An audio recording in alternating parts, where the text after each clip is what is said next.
श्री राम समर्थ। नवंबर 14। गृहस्थी भगवान की मानकर करे। यह जो सारा संसार दिखाई देता है, इसका कोई नियंत्रण करने वाला है क्या? तुम्हें ऐसा लगता है? किसी नास्तिक से पूछने पर यह संसार किसने बनाया तो वह क्या कहेगा? यही कि 5 भौतिक तत्वों से ही इस संसार की उत्पत्ति हुई है। किंतु फिर ये तत्व भी आखिर किसने बनाया, इस पर वह कहेगा कि वह कुछ समझ में नहीं आता। लेकिन जो समझ में नहीं आता उसका भी आखिर कोई ना कोई कर्ता तो होना ही चाहिए। इसलिए भगवान नहीं है ऐसा कोई कह नहीं सकता। जहाँ आज बस्ती नहीं है वहाँ भी हम मंदिर बने हुए देखते हैं, और उन मंदिरों को किसने बनाया, यह बात की खोज करने जाए तो हमें चाहे उनके बनाने वाले का पता न चले, किंतु जब वे मंदिर वहाँ मौजूद हैं तो उनको बनाने वाला कोई न कोई जरूर होगा ही। मतलब कि इस संसार का कोई न कोई कर्ता जरूर होगा ही। बस इतनी ही बात है कि वह कौन है यह हमारी समझ में नहीं आता। हम गृहस्थी में जैसा बरतते हैं उस ढंग से बच्चे खेल में गृहस्थी का खेल रचते हैं। खेल में विवाह करते हैं, वहाँ सब समारोह मनाते हैं, गुड़िया पर सभी संस्कार कराते हैं। उनके खेल में प्रसूतावस्था भी होती है, बच्चे भी होते हैं, सब कुछ होता है।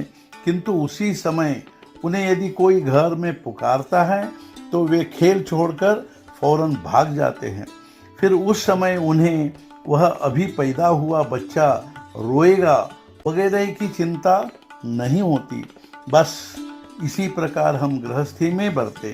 जब सभी कुछ भगवान का ही किया है तो उसका पालन भी वही करता है और संहार करने वाला भी वही है। तो फिर हमें भी उसके द्वारा दी गई गृहस्थी में कुछ भला बुरा हो गया तो सुख दुख मानने का क्या अधिकार है? मान लो हमने एक घर किराए से लिया है, उसका कई बरस हम किराए दे रहे हैं। फिर आगे चलकर हम यदि कहने लगे कि इस घर के मालिक हम ही हैं, तो क्या उस घर का मालिक हमारी सुनेगा? वह किसी न किसी तरीके से हमें घर से निकाल ही देगा या नहीं? वैसे ही हमारा गृहस्थी में हो गया है। जो गृहस्थी हमें भगवान ने किराए से दी थी वह हम अपनी मानकर पकड़ कर बैठे हैं, किंतु जब वह चाहे तब हमें घर से अर्थात गृहस्थी से हटा सकता है। फिर हम उसे अपनी क्यों समझ रहे हैं? अर्थात गृहस्थी उसकी है ऐसा समझकर व्यवहार करे, और जब वह यह लेने आएगा तब उसे लौटाने की तैयारी रखे। ऐसा करने पर गृहस्थी में सुख दुख की बाधा नहीं होती। हम भजन में जाते हैं तब गृहस्थी कैसी सफल होगी इसकी चिंता न करें। भजन में लीन होने पर यदि संत तुकाराम जैसी परिस्थिति हुई तो उसमें बुरा क्या है? मानो कि वैसा नहीं हुआ तो गृहस्थी तो चल ही रही है। गृहस्थी में रोते रहने की अपेक्षा राम नाम लेकर आनंद में रहे।